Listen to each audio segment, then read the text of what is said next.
Okay, let's start. Thank you everybody for joining today's webinar. My name is Nikhil and I'll be the host for today's meeting. So we plan on having webinars like this one every single Saturday, so be sure to stay updated.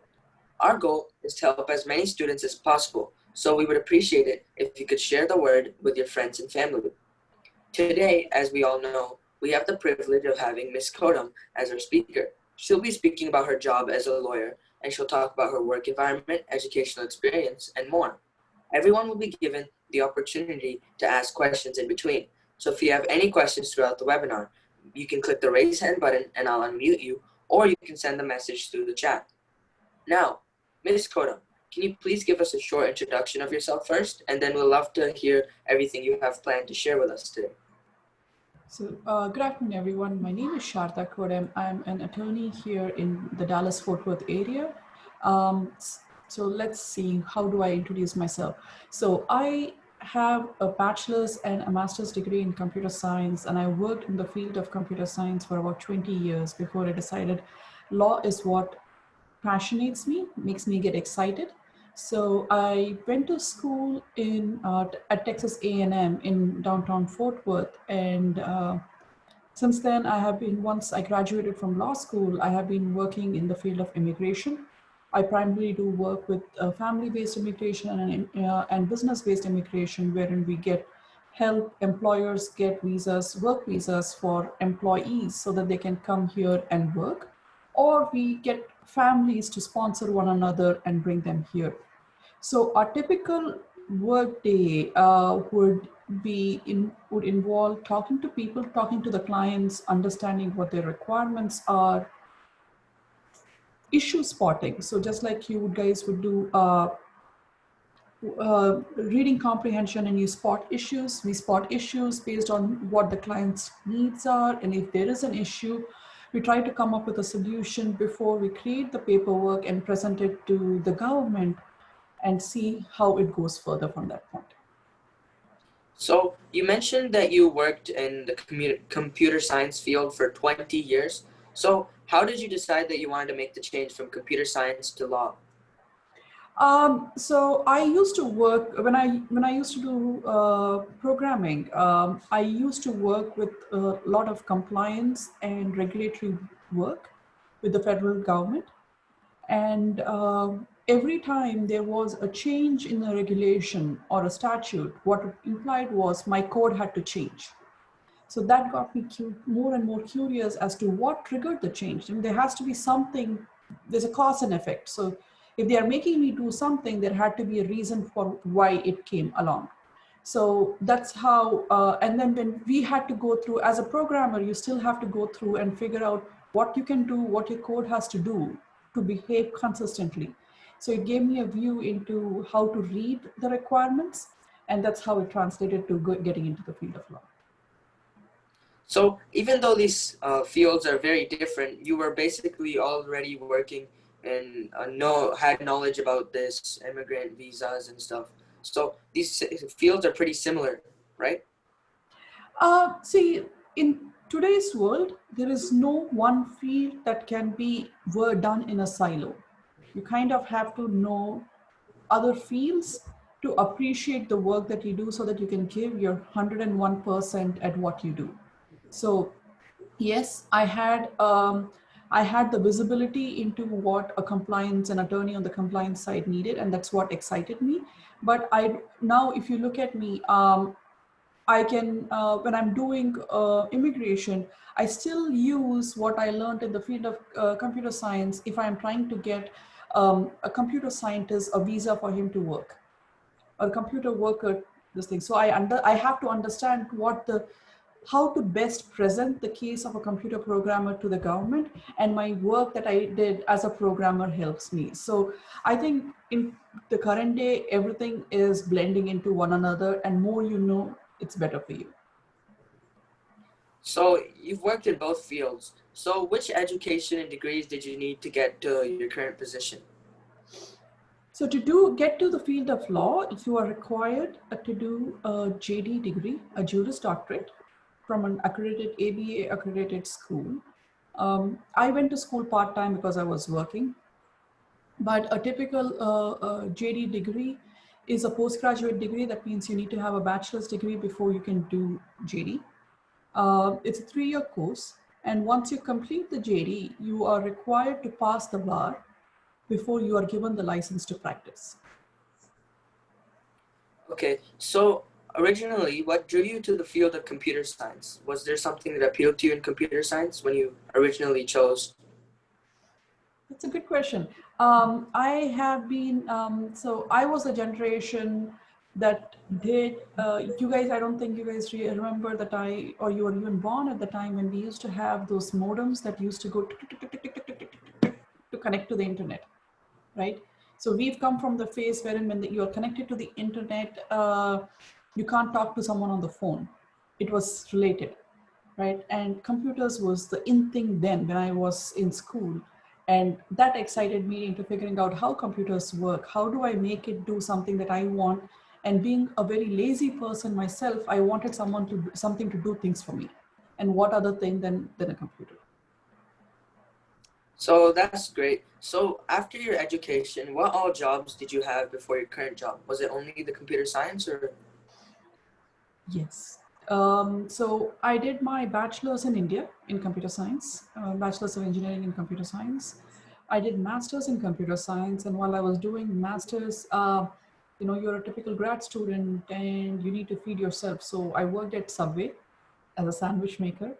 I worked at the law school as their at the library of the law school, wherein I would check in and check out books. So once I graduated, I worked at New York Board of Trade at the stock market as a programmer. I've done a lot of different kinds of jobs. So in programming, I worked at New York Board of Trade. I worked for the Payless shoes that you see in the market for HEB. So those who are in Texas, you guys would know the store HEB. So I've worked at HEB. I worked for the longest time at Citibank.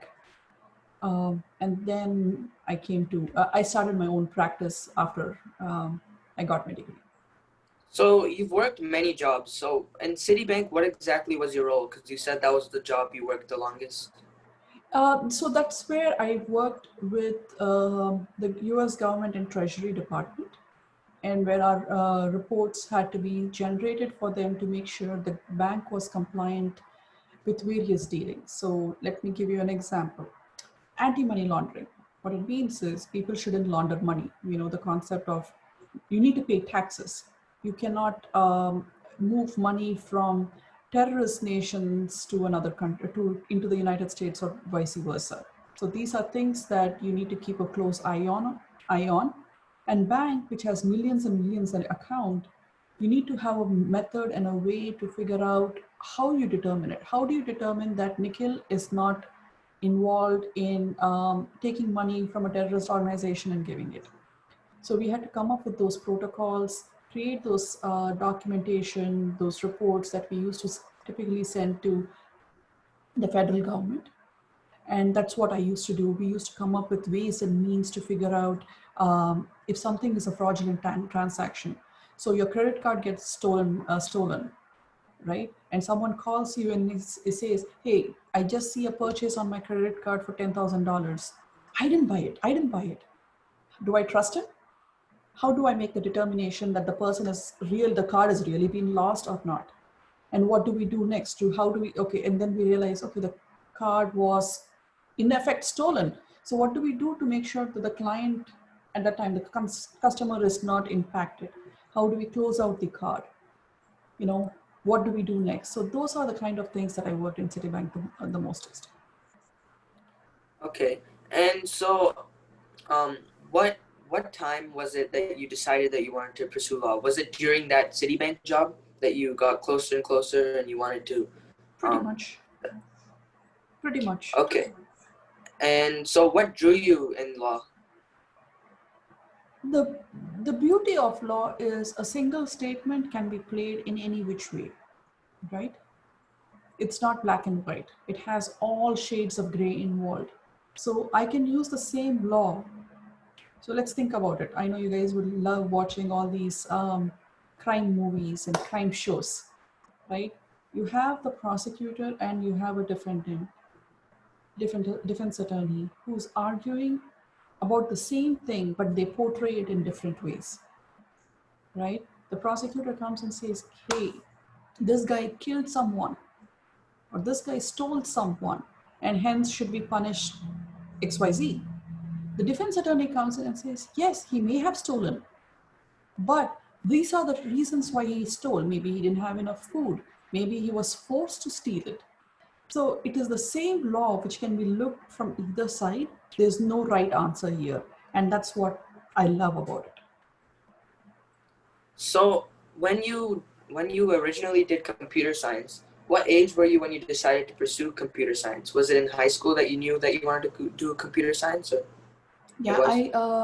I was about 17 when I decided that I wanted to do engineering and computer science. And in all honesty, that was the cool thing at that time. It was extremely cool to go into the field of computer science. Okay.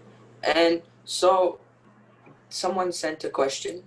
Someone asked, what are the different types of lawyers? One sec. What are the different types of lawyers, and how do they decide what areas they want to practice? Good question. So there are various fields. Um, at the topmost level, you classify them as transactional lawyers or litigators. So litigators are typically people who go to the court. So they involve the prosecutors, the defense attorneys. That can be both on the criminal and civil side. That is, you did a crime, and then you have these attorneys who are fighting for you. Or a civil case wherein someone took your house, right? Someone says this house is mine, and then you defend. So it's on the civil side. Then you have litigation in immigration, wherein you have to go to the judge and say, hey, yeah, this person, my client, he's entitled to a visa. He's entitled to stay in the country. Now you have the transactional ones wherein you sit and generate paperwork and reason it out in detail instead of screaming at a judge or talking to a judge and convincing. You do the paperwork and you submit. So that would be your immigration does that. You have corporate laws wherein you write contracts, how two companies should engage. So I'll give you an example. Pepsi decides to sell Pepsi products to Walmart. Now, Pepsi is not going to, there has to be a contract. The Walmart would say, okay, I have to pay you so much before and you need to sell me so much at this price. And there has to be a handshake between them. Those are contractual documents. So there are there's then IP. We can't forget IP in this date, who Apple builds a phone, the touchpad, the thing, and then there comes along Orange and says, "Hey, no, we built it." So who has the IP? Who? So there are different types of laws. Typically in the US, the way it works is a JD is generic. A lawyer is a lawyer is a lawyer, right? You don't specialize. Then you typically try to, once you are in law school or before you enter law school, you would have an idea as to what you want to do. Or you decide during law school you want to do a specialization, or you do internships during law school to figure out what is it that you like. And then you decide what you want to do. So did you know that you wanted to be an immigration lawyer before you entered law school? Absolutely. So I came to the US to do my master's on a student visa. Then I got my work visa. Then I got my green card and I got my citizenship. So immigration was something that was very familiar to me. And what happened for me on a personal side was when I was in having my work visa, we had applied for my green card and the government made a mistake. They said, oh, Ms. Kodem, you can't stay in the country, you need to leave now. And I was in law school at that time, and I had a fantastic attorney who came in and who argued for me in front of USCIS saying that, nope, you made a mistake. And then they apologized. They said, yes, we did make a mistake, and here you go. So that got me even more excited about the field of immigration, because if it could happen to me, it could happen to any number of immigrants, and this was my way to help them. So, at your job, do you work from home or do you work in an office? How's your work situation like? I work 24/7 pretty much. There's no stopping work if you love the work that you do. We have an office in Las Colinas at this point, but we do carry our work home. So during the pandemic, we were working from home. We just reopened our office after the, even though the pandemic is still going on, we just recently opened the office. So, are you still working at home or have you switched to the We, office? we are doing 3 days in office and 2 days from home at this time. Okay.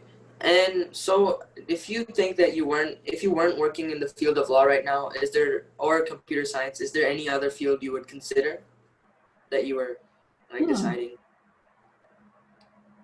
Um, I would have loved to go into the field of medicine. And the reason, and the only reason would be because there's so much involved in human body, right? You never know why, what is, it's a puzzle. And I don't think we have the complete solution yet to the puzzle of human body. And that would be something that I would have liked to solve or be part of. So, someone in the chat sent a question. They asked, after the JD degree, do you do another degree to specialize in immigration or? I didn't, I didn't, but you could do something called the LLM, but it depends on the type of immigration that you want to do. Immigration in itself is an ocean. What I do is probably a small pond, right? There are various type of immigration. You have the asylums and the asylees. You have the refugees. You have family-based employment. You have business-based employment. So it depends on what kind of immigration do you want to do before you decide you want to do an LLM. Okay. And someone else asked another question. They said, was it difficult to switch to run your own business from your job at Citibank? And what challenges did you face from the switch? And how did you That's a overcome? fantastic question. Fantastic question. Um, yes, it is. It was very hard. So while I started my law firm uh, by myself right out of law school, I did do contract work as a programmer on the side to keep my revenues generating. I couldn't stop because no one is going to come and say, okay, hey, you passed the bar exam, come here, take your job. No one's going to do that. So you have to figure out how to market your business. You have to figure out what your costs are. How do you supply funds to run your business, right? So for the first 2 years as a lawyer, I used to still do work as a programmer to generate so that I could pour that money into my law firm. When you have even now, the job that I do is, I would say it's 80%, at least 70% of the law job, and the remaining I work as an accountant because I need to keep my books. I have to work as a paralegal because I need to print out stuff.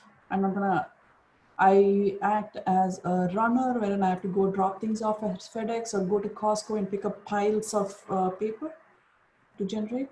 I act as my own programmer when I have to set up the network in my office. I actually ran the wires so that each room in my office has the wired connection. So you do it all, and it is very satisfying. So immediately after law school, did you immediately start the law firm or did you work for another No, I as a did lawyer? not work for. No, I did not work for another law firm, and this is the reason why. So by the time I graduated law school, I was thinking how old I was. So I was quite old, right? And I used to run a team of 85 to 100 people, at least at any given time when in my past life as a programmer. So I was not ready to accept, and it was more of an ego thing. I wasn't ready to accept someone telling me what to do. So I just liked telling myself what to do instead of hearing someone tell me what to do. It's more of an ego thing. Don't do it, guys. Um, so I never went work for a law firm. I said I'll do my own thing. So, currently at your law firm, what type of projects do you work on, and how often do you have different projects to help people obtain visas? So we don't do it as projects per se. We do it as cases. My law firm is we are about 15 people. We are a 15 people law firm at this point. 1 5 that includes lawyers. We have paralegals and assistants. Um, so any typical day, we work on applications for green card, citizenship, H1B application, H4, H4 EAD. So you um, a, a US citizen wanting to bring in their parents from abroad to stay with them. So various kinds of applications. So at any given point, we have about each person is working on about 10 to 15 different kind of cases at any given point. So, when you fight for the clients in these cases, that they like for you, you said that when you first they had made a mistake, and that you when you were working in law school, you said that they had a mistake on your visa, and they told you that you had to leave the country, right? And you said that there was an attorney who fought for you, and then that's why you wanted to do this, right? So, Mhm. same way when you work now, is there similar cases like that case always, or are they Many, different? many, many, many. So we take, and because I think it's because of the experience that I have, so every case that comes to our table, we give that level of respect to the case, and we do give our, I mean, so the jokes in the family is my family can predict what has happened to me at work if I had an approval, that I was able to get someone an approval. Because if I've been happy, that means they know it's an approval. If I'm sulking or I'm just generally very grumpy that day, they know that I had a denial. So that's how much a case affects us. So, in these cases, are they just court cases, or is it just like paperwork It's and both. It's both. So it starts as a paperwork wherein you file something with the U.S. Citizenship and Immigration Services. Now, if they approve through the paperwork, it's well and good, next case. But sometimes it doesn't go our way, in which case we do take it to the federal court. Remember that immigration is a federal law, it's not a state law. So we take it to the federal court and we do go in front of the judge there and argue our case. so someone asked a question. They said, so when you were studying in law school, did you get any internships at law firms or anything? And also for them right now, if they think that they want to pursue becoming a lawyer, is there any internships that they could do starting now at a young age? Um, that's a good one. So yes, there are internships that are available when you're in law school. I couldn't do an internship. I'll be very honest. That is something that I missed from my law school life. And the only reason was because I was already working full time. I did not have time for an internship. I went to school in the evenings, in the night, from 6 to 10 in the night. So there's no law firm that is going to be open at that time to let me come in and work and do an internship. So I didn't do an internship. But on a regular basis, my law firm hires people. We hire interns from law school, law students to come in and work with us. Um, Typically, they do pretty much everything that everything from getting the information from the client, doing research work, understanding, writing a memo.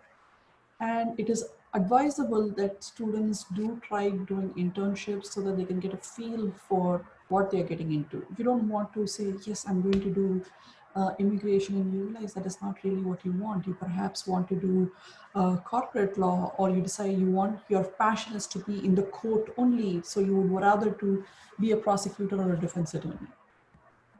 So, what basic skills do you need to become a lawyer? What skills do you use every single day at your work? Is it whether it be people skills or Um, I think reading and comprehension is perhaps the most important skill that you use on a day-to-day, minute-to-minute basis, because you need to comprehend what something is being provided. So it's very important that you read, issue spot, and then try to associate and analyze the situation, right? Not every situation is the same. So I would say reading comprehension, good English, and good writing skills, logic and writing skills help a lot. So, do you have any advice for kids if they want to follow your footsteps? And is there anything they should start doing right now? How old are these? Is the audience? Okay, High schoolers. high schoolers. What I would say is don't take logic light. Logic is very important. Math is your good friend. It's not okay to say math is, I don't like math. Math comes into play a lot. Even though you might hear that law school does not need math, that is not true. So I'll give you an example how. And this is something that I realized over this thing. We do a lot of fractions in law school. So let's say a person A has 1 acre land. He has 3 kids. Each kid has 2 kids of their own, right? So he has six grandkids. Now the person dies and he leaves the property in equal shares to his kids and his grandkids. How much does each person get in that acre? So that's the simplest question that you have to deal with, right? Now, if you're doing corporate law, you realize that someone owes you X amount of money and someone borrowed Y. What is the interest rate? You need to know math for that. So, and I would say reading good books, not just your fictions, but good philosophical books helps you in being an attorney.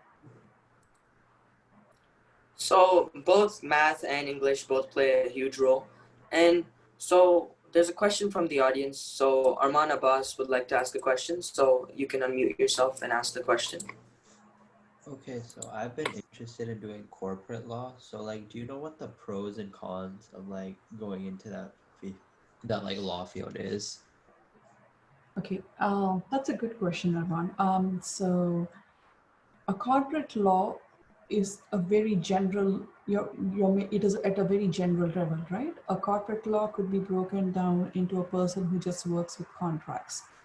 You could have corporate law wherein you would have an employer. You're representing the employer either in front of the the government, or you are writing contracts between an employer and employee. You could have an IP, which is part of the thing. So there are various types of corporate law. Corporate law being the overarching umbrella, you have various subfields in it. It's a great place to be in. There's no pros or cons. The only thing is this, right? You will have to work your way through the corporate chain, and it's not easy. So no one, I know if you watch Suits and other shows, it'll look that you're gonna get paid, $1 million on the first day. It doesn't happen. You you have to really work through the corporate chain and come up the ladder um, before you would actually do anything concrete, right? So your initial 5 years or 7 years, you would be working in writing out memos, doing some research before you would be brought into a position of being a decision maker. It's not a con, but there is work involved. Just level setting your expectation that it's not going to be all file this on the day one. Okay, thank you. So, someone else from the audience asked another question, and they asked, is there any opportunities that high school sophomores can take part in to prepare themselves? Um, See, you Yeah, you can, but you're still a little too young at the sophomore age. The only thing I could say is read a lot, do a lot of logic and reasoning, keep up with current affairs, read. But from working at a law firm or interning at a law firm, trust me, all you would be doing if you come at that age or at that time to our law firm, you would be asking you to do mundane work of printing, running to FedEx, or perhaps read something once in a while, and that could may not be the best use of your time at that point. But yes, if you once you get into college in your undergrad, come talk to us, and we might have something more meaningful and productive to give you. Thank you for that advice. And so there was another question that was asked, and they said that in law, do you see change frequently, and how do you keep your knowledge up to date? Do you have to do frequent trainings? Yes, laws change frequently. How it changes pretty much every day these days in immigration.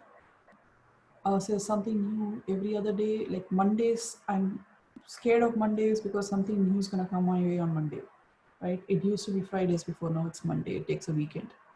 Um, we keep up with it by networking, um, reading. So we're constantly reading and keeping an eye on what is changing. We have a big network of friends, attorney friends, and attorneys who we interact with on a daily basis. So I'll give you an example. The fees for USCIS increased yesterday, right? We didn't know what the fees was. We knew it was going to increase, but yesterday we knew what the numbers were. And the only reason I knew that the numbers had been published was because someone in my network said, hey, the number's been published. That made me go look, right?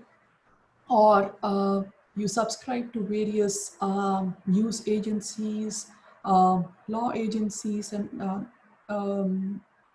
journals which you keep reading on a regular basis. So you still study a lot.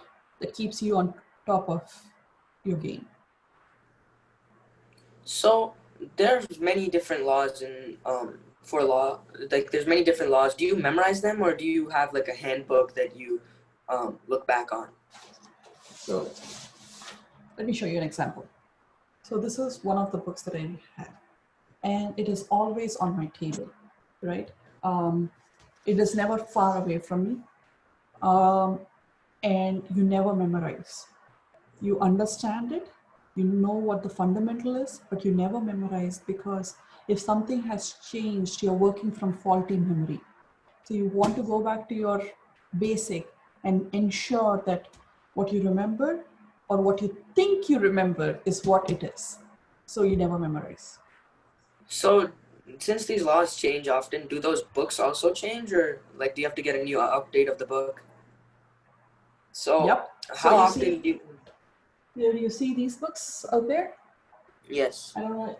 So these are a year old now, and I have one set of the current books at office. So there are certain books that I and journals that I buy because as a person I like to scribble on my books, make notes. But I do have access to an online subscription that I keep it. I check this and then I go look at the online subscription of the same thing to make sure that the book is not lying. That is, the book is not old. So it's multiple steps of research. Okay. And so I have another question, and this is a little different from the previous questions. So aside from your job, do you have any hobbies that you partake in? Um, do I have hobbies? I have two kids and they keep me very busy. Um, I love reading books, so can't go to bed without reading few pages of a book on a daily basis. So I'm a bibliophile. I have to read before I can sleep. And I also, what else do I do? I go for long walks, and that's all I do. So that's great. So someone asked another question, and they said, So when presidents make many different policies, like President Trump has made some policies on in immigration, how does that impact your work? So the first thing that we go and see is the policies, is it legal or not? Does this have basis, right? It is easy for someone to whip out a law or whip out a regulation, but first we'll have to understand whether it is legal.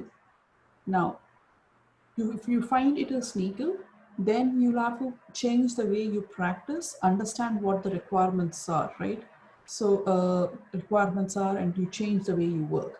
Now, if it is not legal, you think there is no basis for it, then you go fight. You go take it to the court, you file a petition, and you take it for the fight. So yes, but this takes time, guys. It is not like getting food ordered through DoorDash. It is not that simple. It takes months of effort to fight something. We have a case that is going on for the last 1.5 years. So, and that is normal. So the change happens. You deal with it. So you mentioned how that you've had a case that's been going on for 1.5 years. So what is the average length of each case? It depends on the type of cases. On the type of case, I have had case that has been resolved in 2.5 months. That is my shortest case. And we know of some cases. So I know criminal cases can go on for 15, 20 years because every time a decision has been made, you can appeal it and take it to the next higher court. So that's how, so any case, a criminal case that goes to the Supreme Court of the state, it takes close to 20 years. So if these cases last very long, so if there's like a deportation case and you guys are fighting the deportation case because you think it's unconstitutional, in the meantime, while the case is being fighted, so what does the person who it was filed against do in the meantime? Does he get to stay in US in the meantime? They are usually kept at detention centers, which is a fancy word for prison-like environment. Now, there are cases wherein you are filing for an asylum or an asylee, which is not a detention case really. You would have the person, the government typically gives them a work visa, and they are allowed to stay outside and work until such time a decision on the case is based. So it all depends on what the case is and what the protocols are. So someone from the audience asked a question, and the question states, "What is your insight on legal psychology?" That's the question. What do you mean? Uh, it the question didn't really specify, so we'll get back to it if they specify. Yeah, So I would like to understand what does the listener mean when they ask about legal psychology? so I have another question. So if you could go back in time and fix a mistake, is there anything you would have done differently? Is there anything you wish you changed? In my career, or are you asking about in my career? Okay, Yes, what in would your I? career. No, no, I enjoyed it. I enjoyed it so far. I still enjoy what I do. Maybe the only thing I would have done is not gone to law school part time. I may have gone full time, done some internships, but going to school part time had its own advantage for me. I came out without a student loan, so I was I was much more comfortable that way. So that's great. So the question has been specified. Let me read it. It says, so first it was like, it stated, what is your insight on legal psychology? And they said the intersection of law and psychology and the way it impacts the outcome of your cases. That's what the It question. It does. It definitely does impact because it is how you frame your argument. So let's think about it this way. Do I, again, I'll take a simple example would be that of a criminal case. Now, do I want this person behind bars or do I want this person released? Now, if I want the person behind bars, I'll have to analyze the case and from the perspective of how do I best put it so that the jury hates this guy and the jury is going to work with me to put this guy behind bars. Now, if I want to, if I'm the defense counsel, how do I psych the jury out in such a way that they feel so sad and so sympathetic to the defense? They say, you know what, let's give him a chance. So it definitely does play in how you're presenting the case and to the viewer, to the person who's on the other side. So you mentioned how that you go to some of the cases are fought in court and some are paperwork. So how often are the cases in court that you have to go in court and you have to fight out the case? So, since I do mainly business and family-based immigration, I go to court maybe twice or thrice a year. Now, if suppose I had been working with detention-based cases or an asylum refugee-based cases, court would be my mainstay. So your current job seems very interesting. And so do you miss anything about your previous job? What do I miss about previous job? Do I miss anything about the previous thing? No, because I still use computers in my current job to do what I wanted to do. So I still code on the side because we have our own application through which we process our cases. So I still code to get it done. So I still have my past life carried forward here, but now I love this too much. So if someone wants to go into a similar field as you, if they want to become a visa immigration lawyer, do you recommend having any previous knowledge about computers? Does it play like a huge role in your? No, I just made it work my way. Work my way. What a person who wants to do immigration law, what they should be doing is try working with various agencies to get a feel of the pain that an immigrant goes through and understand the needs. There are in organizations such as the HRI and other organizations where you can intern or do pro bono work and to get a feel, and that's a good place to start. So those were pretty much some of the questions I had. If anyone else has any questions, make sure to send them in the chat or unmute yourselves because we will be wrapping up here very shortly. So make sure to get your questions answered. And also, Ms. Kodem, I have a question for you. Actually, I mean, is there anything else you would like to share that we haven't really gone over? Um, no, I'm glad that you guys are thinking about law ahead of time as a prospect. My only thing is don't get don't think the way they show on TV and movies is the way it happens. It really doesn't. It absolutely doesn't. If you can post, hopefully this pandemic goes away. If you go and sit in the courthouse, there are different courthouses. Sit in it, get a feel for it to see if that's what you want to do before. But don't get too attached to the way they portray it on the movies and the show. It doesn't happen that way. I mean, not even a percent of what they show in TV is how our lives go on. So, can you give us one of the biggest misconceptions that is portrayed on TV that people think that lawyers do? Is there like a huge misconception? Yes.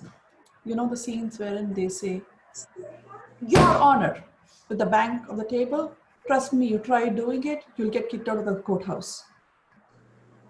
It's not acceptable. So, So, so in the yeah, movies they portray it as really that everyone's yelling at each other. Does that ever happen? No, right? it happens, but it happens very rarely when it's a very heated argument. Not often because at the end of the day, we all remember that we work. So the two parties, the two attorneys on the table, we are colleagues and we respect each other. So this yelling and screaming, it doesn't count this thing. It's just one case for us, right? So we treat each other with deference, and you have to understand that the judges don't like it. I raise my voice, the judge will disbar me. So, when you fight these cases, how often is it that you lose a case that was supposed, like, 50-50. usually? Okay, so that was pretty much all the questions I had. So, if anyone else has any questions, make sure you send it in the chat as soon as possible. And so, thank you so much, Ms. Kodem, for speaking today. The path you took to change from computer science and become a lawyer is a great example for our generation, and that career is something what people would look forward to doing.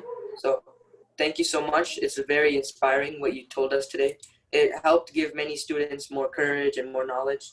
And thank you so much, everybody who attended today's webinar. And is there anything else you'd like to say? No, good luck, guys. Thank you.